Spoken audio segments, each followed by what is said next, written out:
I'm Dr. Ben Newman. This is Ask Dr. Ben, where I use 25 years of experience studying coronaviruses to try to answer your questions. Next question is from Tim. How you doing, Tim?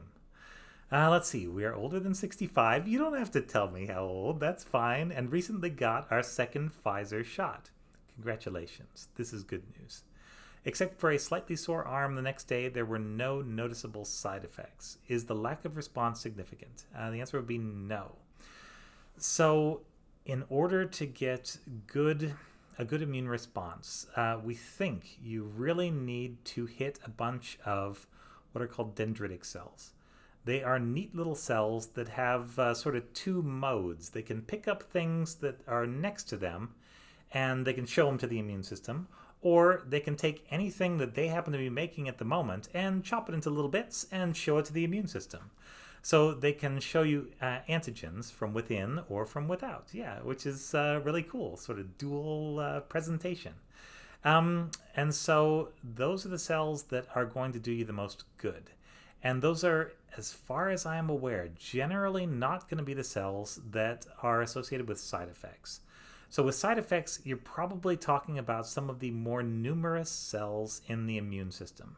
And by this, I mean things like neutrophils, which, I mean, these little guys are absolute psychos. They just, they go ham on anything that comes in their way.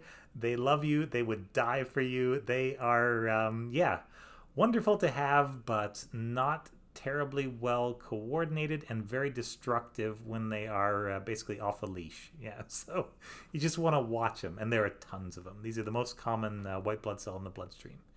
The other one, which I think is the second most common, or it's up there anyway, would be monocytes and macrophages. Let's just call them macrophages for the purpose of this. That's after they mature from monocytes.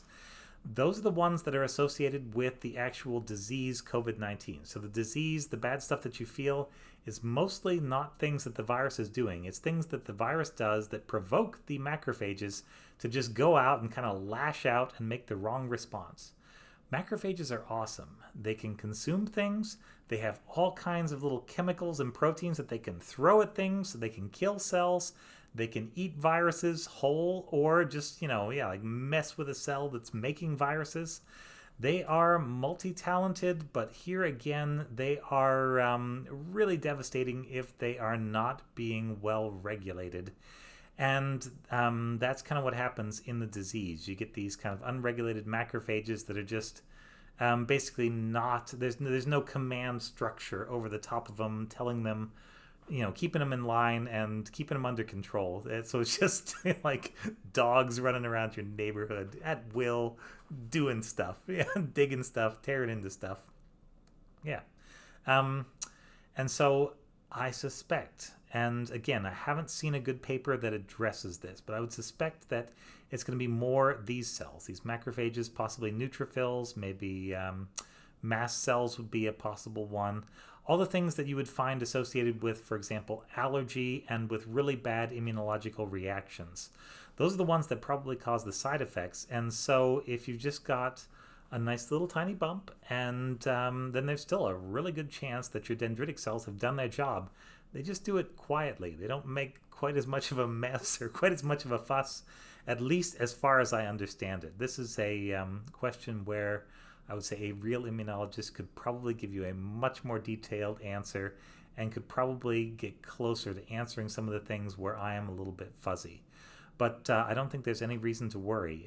If you avoided the side effects, you probably avoided just annoying some of the really dumb cells that weren't going to do you any good anyway. And yeah, the smart ones are probably there working in the background. Later on, if you were to take an antibody test, one of the ones that gives you a number rather than just a yes or no, that would tell you roughly how well your antibody response is coming along. And we kind of use that as a surrogate for what the whole immune system is doing, just because it's easier than actually doing all those other experiments. And there's not a good way to do all the other experiments for everybody. Just too complicated, expensive, time consuming. So yeah, I think you're probably okay. And hey, yeah, it's fine. Your experience is actually the most common experience. Most people don't have severe side effects other than a sore arm even after the second dose.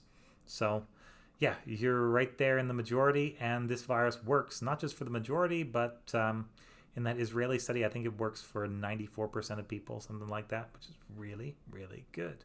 So, thanks very much. This has been Ask Dr. Ben, and yeah, stay safe out there, and now that you're vaccinated.